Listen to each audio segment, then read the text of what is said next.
Yo creo que vos de repente te confiáis mucho, weón.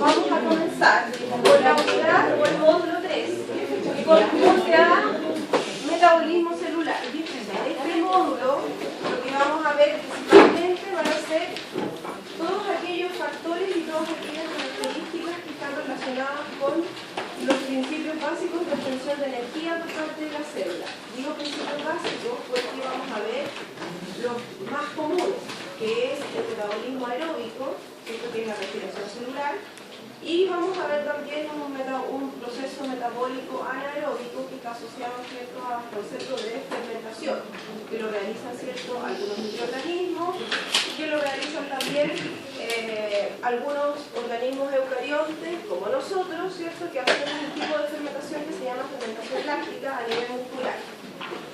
Pero hay otros procesos metabólicos u otras vías alternativas más para obtener energía. Pero todas esas vías alternativas ustedes van a ver después en bioquímica. O sea, nosotros ahora vamos a enfocar los conceptos básicos del metabolismo, porque luego viene un curso de bioquímica donde van a puro ver metabolismo. Así que ahí se van a entretener algo, digamos, metabolismo. Y van a ver todas las vías metabólicas alternativas que existen, por lo tanto, hoy día nosotros, en este módulo nos vamos a centrar principalmente en eso, ¿ya? En los conceptos generales. La prebioquímica. Entonces, en términos generales, ¿qué entienden ustedes por metabolismo? ¿En alguna asignatura han visto el concepto de metabolismo? No. Entonces, ¿qué es lo que traen ustedes como concepto de procesos anteriores o de estudios anteriores o de la vida diaria? Porque uno la palabra metabolismo en alguna oportunidad la haber escuchado más de alguna vez, ¿cierto? Pero asociado a qué? ¿Qué entiende? Procesos, ya. Energía, por ahí, degradar, ya. Degradación. ¿Qué más? Hay reacciones químicas. Sintetizar. ¿Y por qué le dicen no tan tajante a la pobrecita? ¿Qué le dicen no? Vamos a anotar, ¿ah? Sintetizar. Estoy recogiendo solo lo que ustedes están diciendo. Después vamos a ver si lo que ustedes dijeron está acorde, ¿cierto? O estamos cerca de lo que corresponde. ¿Qué más?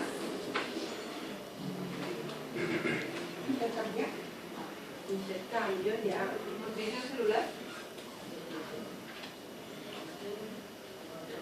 ¿Este intercambio será algo específico? Nutrición celular. ¿Materiales?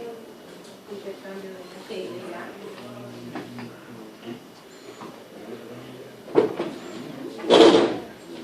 Si yo miro lo que está aquí escrito, no están lejanos a la realidad. En realidad, ¿cierto? Cuando uno habla de metabolismo, esto es lo que vamos a ver.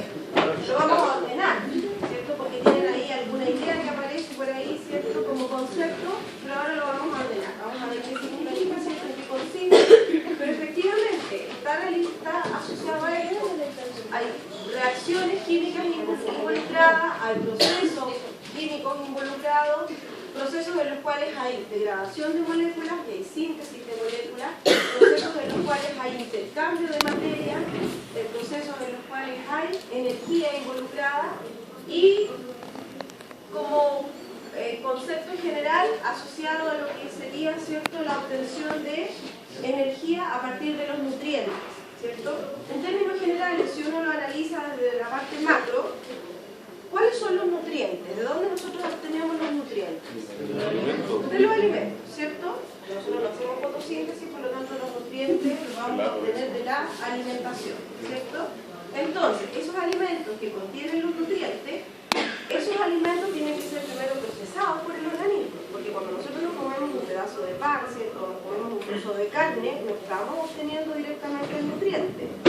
Lo que tenemos es ahí el alimento que contiene los nutrientes que carne va a tener que pasar por el tracto digestivo, ¿cierto? Va a tener que ser procesado a través del tracto digestivo, va a tener que ser degradado, ¿cierto? Y llevado a la formación del nutriente, lo que nosotros necesitamos. ¿Cuáles serían los nutrientes, por ejemplo, en el trozo de pan? Carbohidratos. Si yo me como un carbohidrato, ¿cierto? Ahora seamos más específicos, porque el almidón es un carbohidrato y resulta que el pan tiene almidón.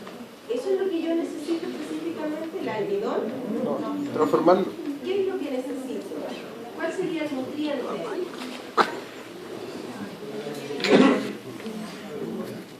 La glucosa. Primer módulo, ¿se acuerdan o no? Vamos a devolvernos al primer módulo. Módulo pasado, módulo olvidado, nos sirve eso aquí. Nos devolvemos al primer módulo y resulta que en el primer módulo nosotros vimos que las moléculas, ¿cierto?, estaban conformadas por moléculas bases estructurales más pequeñas, ¿cierto?, los monómeros. Y los carbohidratos tenían como base estructural, ¿cierto?, a los monosacáridos. El almidón era un polisacárido y estaba formado por moléculas de glucosa, ¿cierto? Esa era la base. Por lo tanto, si yo paso almidón por el tracto digestivo, lo que voy a obtener de ese proceso digestivo son moléculas de glucosa. Y así es como yo las voy a poder absorber, llevar a la sangre y transportar. ¿Para qué quiero la glucosa? Para obtener energía. La glucosa va a ser nuestra fuente principal de energía a nivel celular. Eso es lo que la célula degrada para obtener energía. ¿Tenemos posibilidades de obtener energía de otras moléculas? Por supuesto que sí. Tenemos ciertos polisacáridos que nos aportan energía, tenemos lípidos que nos aportan energía, pero todos de una u otra manera van a tener que llegar a esta vía metabólica que se llama respiración celular. Nosotros vamos a iniciar degradando la glucosa y la vamos a terminar degradando. Vamos a iniciar como glucosa y si la degradamos completa deberíamos obtener CO2 y agua como moléculas finales. Si mi glucosa tiene 6 carbonos, ¿cuánto CO2 debería obtener yo en este proceso de degradación para que fuese completa la degradación? 6, ¿cierto? Si yo obtengo 6 moléculas de CO2 en el proceso, significa que la degradé completa y ya no le puedo sacar más, porque el CO2 es molécula de desecho y nosotros la eliminamos como CO2, por lo tanto no la seguimos degradando. Entonces, si yo degrado la glucosa hasta CO2 y obtengo 6 moléculas de CO2, la terminé de degradar completa. A partir de esto voy a ir obteniendo energía. Sin embargo, hay moléculas que pueden transformarse a glucosa. Por ejemplo, estoy hablando en los animales, el glucógeno. El glucógeno está formado por muchas moléculas de glucosa, por lo tanto, si yo quiero obtener energía a partir del glucógeno que está almacenado, que está guardado como reserva, lo tengo que transformar primero a glucosa y de glucosa continuar la degradación. Si tengo lípidos, tendré que transformarlos, los lípidos, a alguna de las moléculas intermediarias del proceso. Si tengo proteínas, y eso es lo que ustedes van a ver en bioquímica, todas estas vías metabólicas alternativas. Si tengo proteínas, los aminoácidos se van a tener que transformar a alguna de las vías metabólicas alternativas. Por lo tanto, nuestros procesos metabólicos tienen esta base estructural, este proceso base, que es lo que nosotros conocemos como respiración celular. Si necesitamos obtener energía a partir de otra molécula, yo necesito esta molécula transformarla o llevarla a alguna de las moléculas intermediarias del proceso para poder, a partir de eso, ¿cierto?, obtener la energía necesaria. Ahora, obviamente que la energía obtenida va a ser diferente, no es la misma energía que yo obtengo de una molécula de glucosa que de un lípido, porque el lípido tiene muchos más carbonos. Por lo tanto, el hecho de tener más carbonos le permite tener más enlaces. Más enlaces nos va a aportar más energía. Entonces, los niveles energéticos van a ser diferentes, pero tenemos una vía base estructural. Esa es la que nosotros vamos a ver. Todas las otras vías metabólicas alternativas, ustedes las van a complementar en una etapa posterior. Entonces, nuestros nutrientes, que nosotros obtenemos, ¿cierto?, a partir de los alimentos, deberían, ¿cierto?, tener esta finalidad. poderlos utilizar como fuente de energía. Y si no los utilizamos como fuente de energía, los vamos a necesitar para algún proceso metabólico. Porque si yo estoy consumiendo, por ejemplo, vitaminas, ya vamos a ver cuál es la función de las vitaminas en el organismo. Las necesitamos para que un proceso metabólico funcione. Entonces, si dentro de mi nutrición no hay ciertas vitaminas, como están las vitaminas necesarias, voy a tener una carencia de ese nutriente y por lo tanto alguna vía metabólica se va a ver afectada.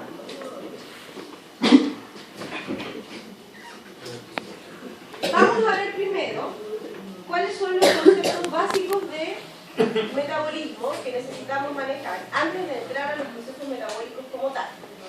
Y dentro de esos conceptos aparece un concepto que se llama termodinámica.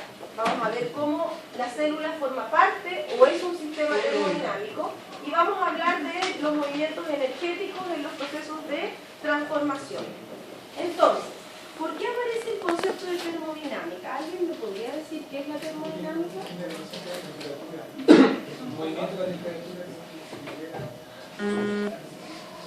Ya, tiene que ver con la temperatura. ¿Qué más? Intercambio, movimiento. Ya. Ahora, no solo temperatura, ¿ya? La temperatura es una unidad de medición que nosotros tenemos en base, ¿cierto?, a producciones energéticas. Pero en el fondo es energía, ¿cierto? Son los movimientos de energía que pueden generar ciertos cambios de temperatura, sí, porque dentro de las energías hay producción de calor. Y el calor, ¿cierto?, participa en los procesos de regulación de temperatura. Pero la termodinámica es más general. Me habla de los movimientos energéticos que pueden sufrir los sistemas. Y la célula es un sistema. Por lo tanto, como la célula es un sistema, tiene que llevar a cabo procesos termodinámicos. Entonces vamos a explicar estos conceptos básicos que están asociados a los movimientos energéticos y luego nos vamos a centrar ya en los procesos metabólicos. Bueno, ahí hay, ¿cierto?, una reflexión para que ustedes la revisen. Fíjense que nos dice cuál es el rasgo característico de la vida. Y nos habla del estado de equilibrio, ¿cierto?, y del concepto de metabolismo. Aparece nuevamente el concepto de equilibrio. ¿Qué entendemos por equilibrio? Un estado de equilibrio. Un balance. Pero cuidado con el concepto porque lo hemos mencionado en varias oportunidades, ¿cierto? Hay una característica de los seres vivos que es la homeostasis. Y la homeostasis es el equilibrio del medio interno. Y lo he repetido varias veces. Equilibrio no necesariamente significa que yo tenga que tener igualdad. El balance no significa que necesariamente yo tenga que tener lo mismo dentro que fuera. Para que los procesos se lleven a cabo, muchas veces tienen que existir desigualdades. Pero eso es parte de la homeostasis, es parte del equilibrio. Lo importante es que esa desigualdad se mantenga. Porque si esa desigualdad que la célula necesita se pierde la homeostasis. Por ejemplo, la glicemia, ya que vamos a hablar de la glucosa como fuente de energía. La glicemia circula por la sangre. El azúcar circula por la sangre, pero yo lo mido en función de una concentración, ¿cierto? Y tiene que haber una concentración asociada a un volumen determinado. Por lo tanto, cuando yo tengo mi glicemia en condiciones homeostáticas, significa que la tengo en esa concentración que es la que corresponde al balance, al equilibrio que la célula necesita. Pero si yo consumo carbohidratos dentro de mi alimentación, lo lógico que uno debería tender a pensar es que mi glicemia va a subir, ¿cierto? La concentración va a aumentar. Por lo tanto, si aumenta, el organismo debería rápidamente restablecer, ¿cierto? Para eso existen las hormonas que toman este exceso de azúcar o esta concentración de glucosa elevada, la llevan al interior de la célula y la célula se encargará de utilizarla, de almacenarla o de ver qué es lo que necesita según los requerimientos que tenga. Pero la glicemia se debe mantener en equilibrio, homeostático, o sea, en una concentración determinada. Y si por alguna razón estoy en ayuno, también, ¿cierto?, tengo que elevar mi glicemia a Por lo tanto, tendré que sacar azúcar de mis reservas para poder mantener esta glicemia en forma homeostática. Entonces, si no soy capaz de regularla, si no soy capaz de mantener la homeostasis, si no soy capaz de mantener el equilibrio, ahí se produce lo que se conoce como diabetes, ¿cierto? Y la diabetes vendría siendo una alteración de la homeostasis. Entonces las enfermedades son alteraciones de la homeostasis, porque el organismo no fue capaz de mantener, ¿cierto?, su equilibrio. Y así como la glucosa se tiene que mantener en equilibrio, las concentraciones de sales, el pH, la temperatura y todos los rangos que estén asociados a mantener el funcionamiento de una célula tienen que estar en equilibrio. Y para todo eso necesitamos energía. Porque si yo tengo que mover la glucosa hacia el interior de la célula, necesito energía. Porque ahí hay un transporte. Y si ese transporte va en contra del gradiente, necesito energía. Si necesito regular, necesito producir la hormona que se encargue de regular. Y eso tiene un costo de energía. Por lo tanto, la energía siempre va a estar involucrada en estos procesos. Entonces, como los sistemas que nosotros vamos a revisar tienen que ver con estos intercambios o con estos procesos, ¿cierto?, de transformaciones, la célula se considera un sistema. Por definición, ¿cierto?, un sistema es una región, una zona que tiene un límite. Por lo tanto, dentro del universo yo limito un sector. Y a ese sector, ¿cierto?, le coloco el concepto de sistema. Pero ese sistema puede ser totalmente cerrado, ¿cierto?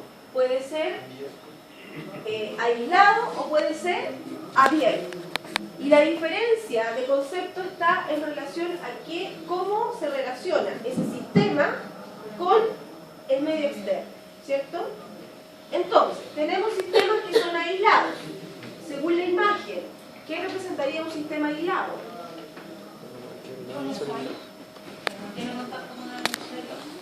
No tiene intercambio con el exterior, ni de materia ni de energía. Por lo tanto, como está aislado, no hay procesos de intercambio. ¿Cómo sería un sistema cerrado? Abierto por un lado y cerrado por otro. Ya. Tiene parte de procesos de intercambio de energía, pero no de materia, ¿cierto? Y tenemos la otra posibilidad, que son los sistemas abiertos, en los cuales hay intercambio de materia e intercambio de energía. La célula, ¿dentro de qué sistema tendría que estar? Abierto. La célula es un sistema abierto. Por algo vemos en el módulo 2 el rol fundamental que cumple la membrana celular, ¿cierto? Porque siendo la membrana el límite, esta es la que favorece el intercambio. Y por lo tanto, tenemos un sistema abierto en el cual vamos a intercambiar materia y energía. Depende del tipo de célula y depende, ¿cierto?, de las funciones metabólicas que esa célula lleve. Probablemente, ¿cierto?, los conceptos de materia van a ser diferentes. Por ejemplo, una célula animal necesita oxígeno y libera CO2 al medio, ¿cierto?, como proceso de desecho. Una célula vegetal también hace ese proceso, porque también hace respiración celular, por lo tanto también requiere oxígeno y también libera CO2. Pero también puede utilizar el CO2, o sea, también puede tomar el CO2 del exterior, llevarlo hacia el interior y hacer un proceso que se llama fotosíntesis y liberar además oxígeno. Por lo tanto, dependiendo de cuál sea el tipo de célula y el tipo de organismo y sus vías metabólicas, es lo que va a intercambiar con el medio. Pero todos los sistemas celulares son sistemas abiertos, ¿cierto? La vida no se podría constituir si no hay intercambio con el medio externo. ¿Sí? Vale. Entonces, como vamos a hablar de termodinámica y vamos a hablar de movimientos de energía entre los sistemas, hay dos leyes que son importantes de considerar. La primera ley, que es bastante simple, que nos dice que la energía no se crea ni se destruye, solo se transforma. ¿Qué significa eso? porque suena bonito, pero ¿qué significa? No desaparece. No desaparece, ¿cierto? Se va transformando. Va evolucionando. El concepto de evolución siempre lo ocupamos y no siempre es adecuado, pero ya, lo vamos a dejar. Porque lo relacionan con algo. Yo les voy a poner la siguiente situación. El mismo ejemplo que estaba ahí. La glucosa. La quiero transformar hasta CO2 y agua. ¿Cierto? En este proceso de transformación, si yo combustionara la glucosa completamente y de manera instantánea, podría obtener aproximadamente 686 kilocalorías de energía. Si yo la combustionara completamente, o sea, si yo hiciera así con la glucosa y la combustionara instantáneamente y la combustionara completa, yo le podría sacar esa cantidad de energía, aproximadamente. Ahora, esa cantidad de energía que yo tengo aquí, la puedo descomponer en tipos de energía. Porque esa energía a la cual yo le puedo sacar a la glucosa, no toda es energía útil para el sistema. O sea, la célula no ocupa los 686 kilocalorías que yo le puedo combustionar. Porque como el proceso no es instantáneo, sino que es gradual, en el proceso se va liberando energía, pero se va liberando energía de dos tipos. Se va liberando energía útil, que yo la utilizo y la transformo en forma de ATP, que va a ser mi molécula energética, que voy a ocupar para otros procesos metabólicos, como por ejemplo hacer funcionar la bomba sodio-potasio, ¿cierto? Para los transportes activos necesito ATP.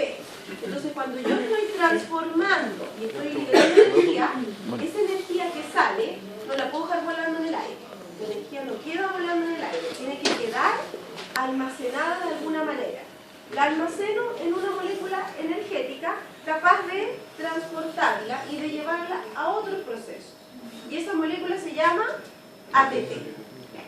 Pero también, como voy haciendo procesos de transformación graduales, también libero calor. Y el calor también es energía. Pero para nosotros es energía no útil. La célula no utiliza el calor como energía. Lo liberamos. Ahora, lo utilizamos nosotros dentro de nuestro proceso homeostático porque podemos regular temperatura, ¿cierto? Nos ayuda en otros procesos.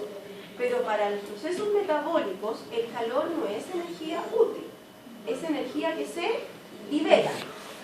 Entonces, si yo miro lo que está ocurriendo acá, resulta de que estas 686 kilocalorías que yo debería obtener de la combustión de una molécula de glucosa, las tengo descompuestas en energía útil y en energía no útil. Y si yo sumo estos valores, resulta que me deberían dar los mismos 686 kilocalorías. Por lo tanto, no obtuve energía de la nada, por arte de magia.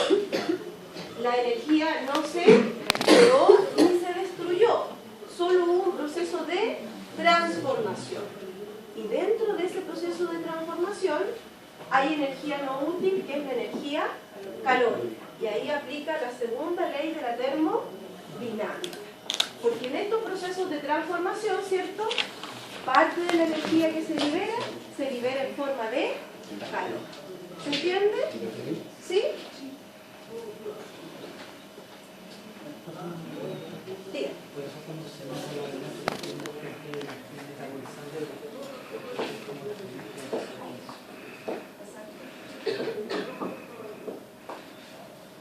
Entonces, como vamos a tener que transformar energía en los procesos metabólicos, hay dos tipos de reacciones que se pueden llevar a cabo desde el punto de vista energético, ¿ya? Que son las reacciones que liberan energía o las reacciones que consumen o gastan energía. Y una reacción que libera energía es la que se denomina como reacción de tipo exergónico. ¿Cierto? ¿Ese concepto lo conocen? ¿Lo han visto? Sí. Ahora último. Isotérmicas.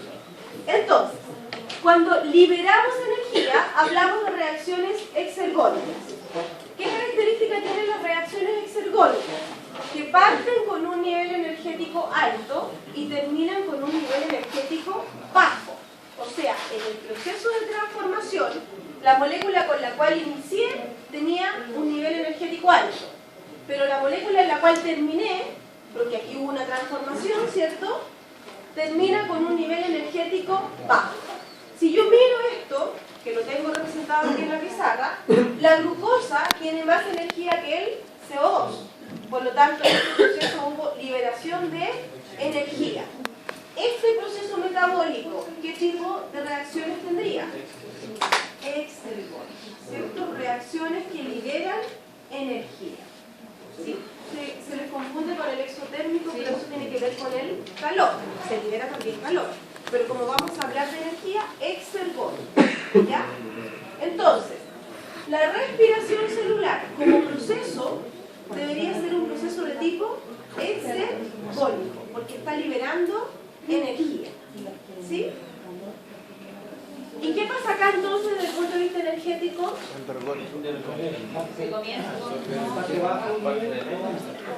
Parto con una molécula que tiene un nivel bajo energético y termino con una molécula que tiene un nivel energético alto.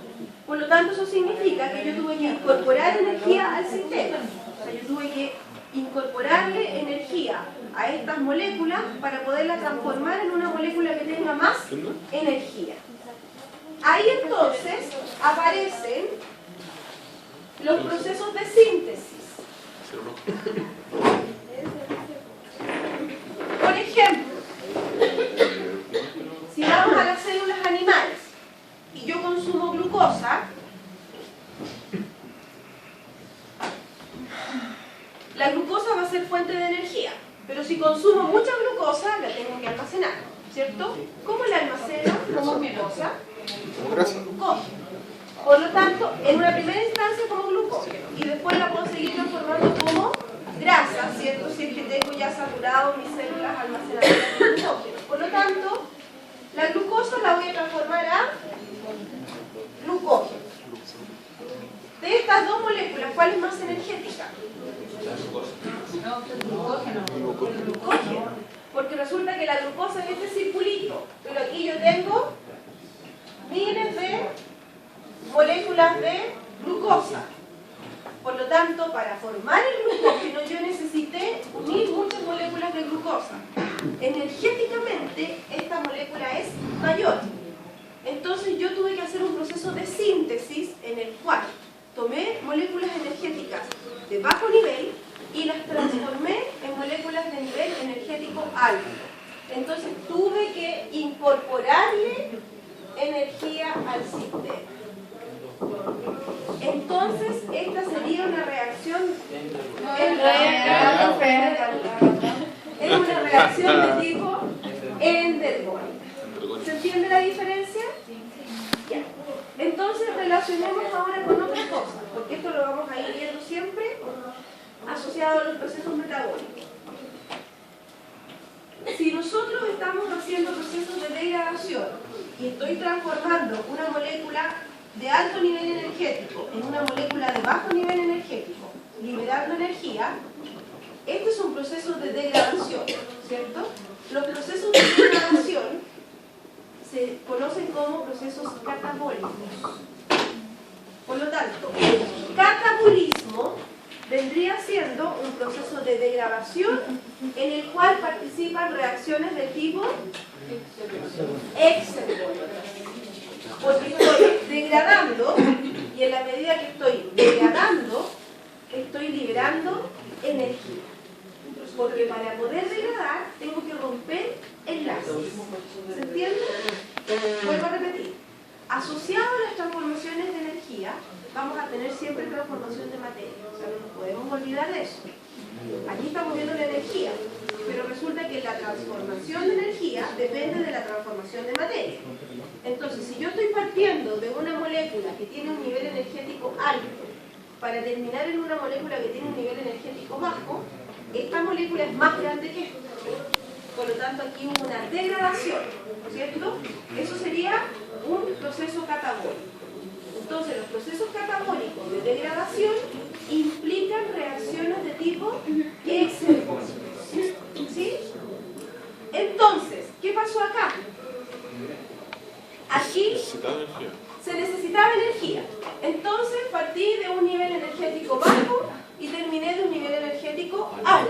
proceso endergónico.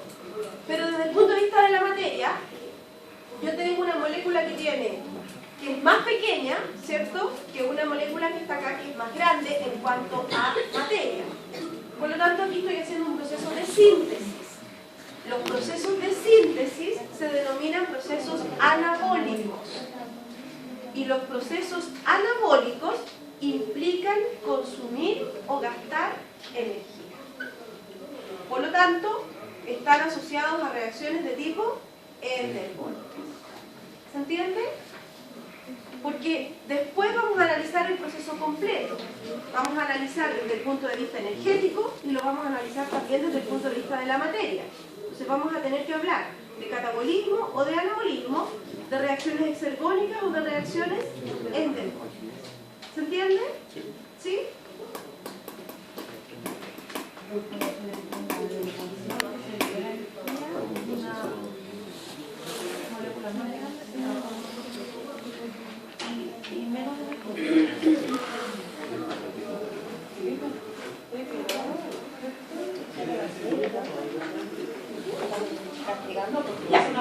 Ahora, como hay transformaciones energéticas, la energía se puede medir.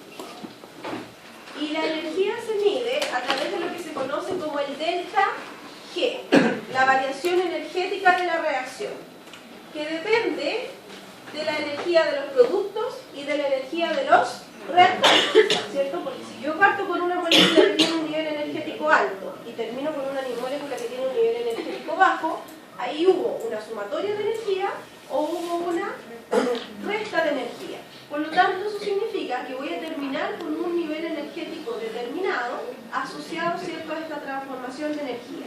Y eso yo lo puedo medir, porque lo puedo medir en base, ¿cierto?, a la energía que tenían los reactantes y la que tenían los productos, ¿cierto? Entonces, esa variación energética que se denomina delta G, que es la variación energética de la reacción, tiene valores. Y esos valores están asociados a estos cambios energéticos.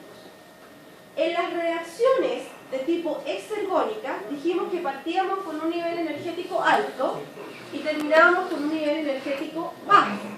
Por lo tanto, la variación energética tiene un delta G menor que 0, negativo, porque terminé con menos energía en el proceso. Entonces, cuando yo tengo delta G negativos, estoy hablando de reacciones de tipo exergónicas. ¿Sí? ¿Qué pasa con las reacciones endergónicas entonces? Al revés. Si parto con un nivel energético bajo y termino con más energía en el sistema, significa, ¿cierto?, que tuve que incorporar energía. Por lo tanto, mi delta G va a ser positivo, va a ser mayor que 0, porque tengo que incorporar energía. Entonces, cuando el delta G es mayor que 0, voy a tener reacciones de tipo endergónicas. ¿Para qué me sirve esto? Para identificar las reacciones. Porque muchas veces nos podemos encontrar con la siguiente situación. Yo les voy a poner situaciones hipotéticas. Si yo miro esto, tengo claro que estoy partiendo con un nivel energético bajo y terminando con un nivel energético alto, porque el glucógeno es mucho más grande y tiene más enlace. Pero si yo les coloco, por ejemplo, A más B y terminamos en C más D. ¿Qué es eso? Una reacción.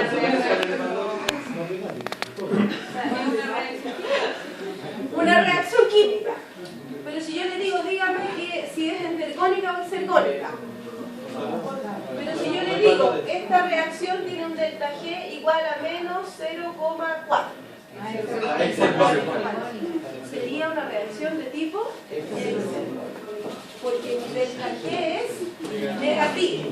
Por lo tanto, al ser negativo, eso, ¿cierto?, me va a indicar que la reacción es de tipo exergónica. Está liberando energía. Y si me encuentro con un delta G positivo, la reacción es de tipo endergónica. ¿Se entiende? Eso es importante para bioquímica, ¿ya? Ahora, como dato, yo en la prueba, salvo preguntarles si el delta G es positivo o negativo y que reconozcan la reacción, no voy a ponerles una reacción con delta G para que ustedes sumen, resten y vean si al final, ¿cierto?, la variación es positiva o negativa. Eso queda para bioquímica. Ahí ustedes van a jugar final es endergónica o exergónica, ¿ya? Pero para que tengan como referencia que yo puedo determinar el delta G, ¿cierto? En base a el valor, positivo o negativo. ¿Usted hace bioquímico o no? Ahí tienes bioquímico para que les hagan. Entonces, si hay buenos bioquímicos para que les hagan, pero no necesariamente buenos profesores.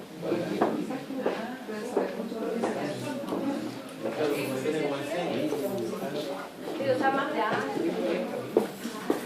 Ya más grande.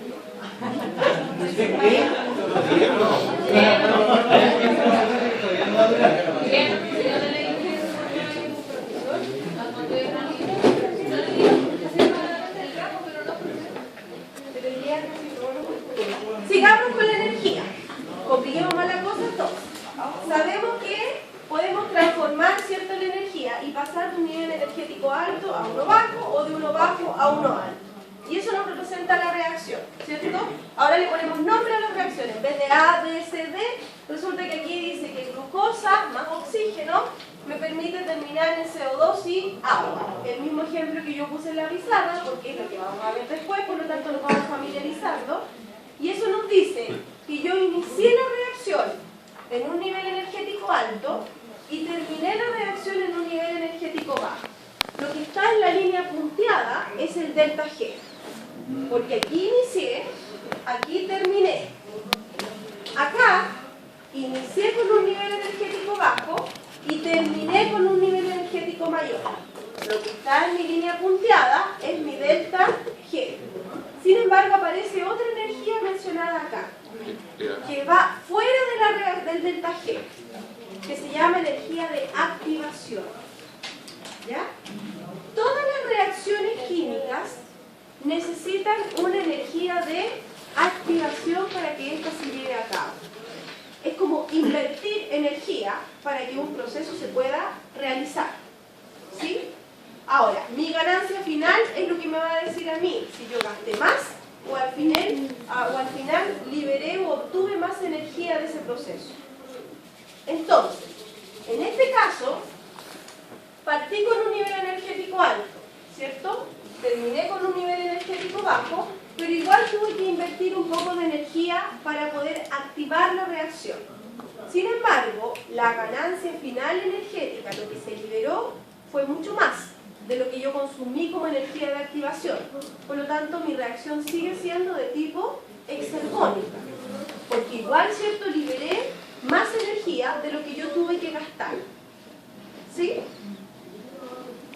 En cambio acá, como esta es una reacción de tipo endergónica, siempre estoy gastando energía. Por lo tanto, parto con un nivel energético bajo, termino con un nivel energético alto. Esta variación energética me indica consumir energía, pero además tengo que incorporar la energía de activación. Por lo tanto, esta se sube. Por eso es que la curva va más hacia arriba, porque siempre va a ser mayor. Porque en el fondo siempre voy a estar gastando energía, porque tengo que sumar mi delta G, ¿cierto?, que es la variación energética de la reacción, más la energía de activación. Pero los procesos metabólicos requieren una energía de activación. Requieren como el puntapié inicial para poder llevar a cabo el proceso. Porque si no, la reacción, ¿cierto?, no se podría realizar. O se podría realizar, pero demoraría mucho en efectuarse este proceso. Por lo tanto, para poder generar una reacción o un proceso metabólico, necesito invertir energía. Esto es como los negocios. Yo quiero colocar un negocio, ¿cierto?, y necesito pedir un préstamo. Voy, ¿cierto?, al banco y pido los 10 pesos que necesito. Entonces, pero después de que yo hice ese préstamo, voy a obtener ganancias, ¿cierto? Si mis ganancias son mayores que el préstamo, entonces estoy obteniendo, ¿cierto?, ganancias para mí, en beneficio. Por lo tanto, ahí hay una reacción, ¿cierto?, en la cual mis ganancias son mayores que la energía de activación. Reacción de tipo exergónica. Pero si me fui a pérdida, ¿cierto?, y lo que yo pedí prestado, ¿cierto?, además, ¿cierto?, tengo que sumarle lo que yo voy a gastar en el proceso y no tengo ganancias para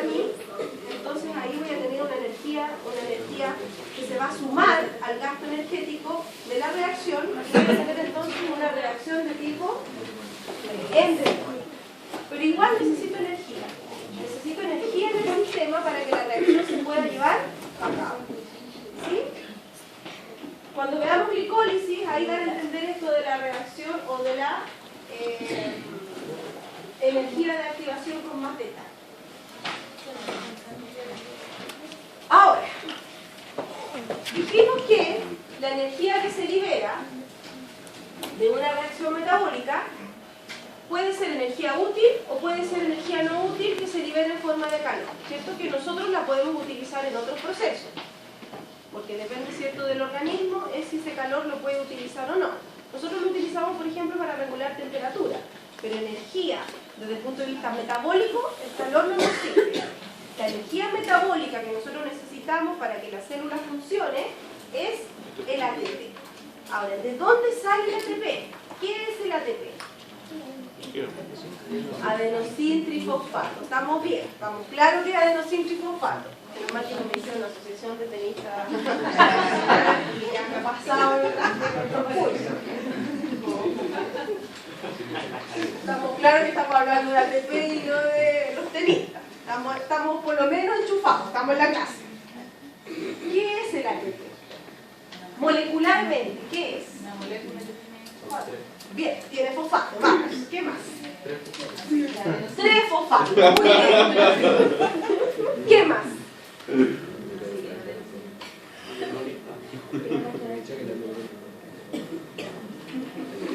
¿Suena la palabra adenina? Sí. ¿Dónde la vimos? En el módulo 1, muy bien. ¿ADN? Módulo 1, muy bien. ADN y ARN. Pero resulta que ustedes, el único curso que tuvo 100% de aprobación en el módulo 1, así que el módulo 1 debería estar más que aprendido, sabido y manejado, ¿no? Entonces, la adenina la vimos en el módulo 1 porque la vimos como un ácido nucleico, ¿se acuerdan? Que formaba parte del ADN. Estaba la adenina, la timina, la citosina, la guanina y el uracilo, ¿cierto? Ahora, la adenina está conformada por un azúcar, que era una pentosa, más la base nitrogenada, que es esta estructura, ¿cierto? Todo esto es lo que nosotros necesitamos, la parte del adenosín que yo necesito. Pero a este adenosín, que está formado, ¿cierto?, por este azúcar más la base nitrogenada, le agrego los grupos fosfato. Un nucleótido tenía un solo grupo fosfato, estructuralmente. Los nucleótidos en el ADN y en el ARN tenían el azúcar, la base nitrogenada y el fosfato. Aquí tenemos una molécula que tiene la misma base estructural, pero tiene 3 grupos fosfatos. Por lo tanto, la clave de esta molécula es que entre los enlaces de los grupos fosfatos se almacena un nivel energético muy alto. Por lo tanto, yo puedo almacenar gran cantidad de energía en estos enlaces. ¿Y cuál es la gracia de esta molécula? Que esta molécula puede pasar de ATP a ADP. O sea, perder un grupo fosfato. Y si pierde un grupo fosfato, libera energía.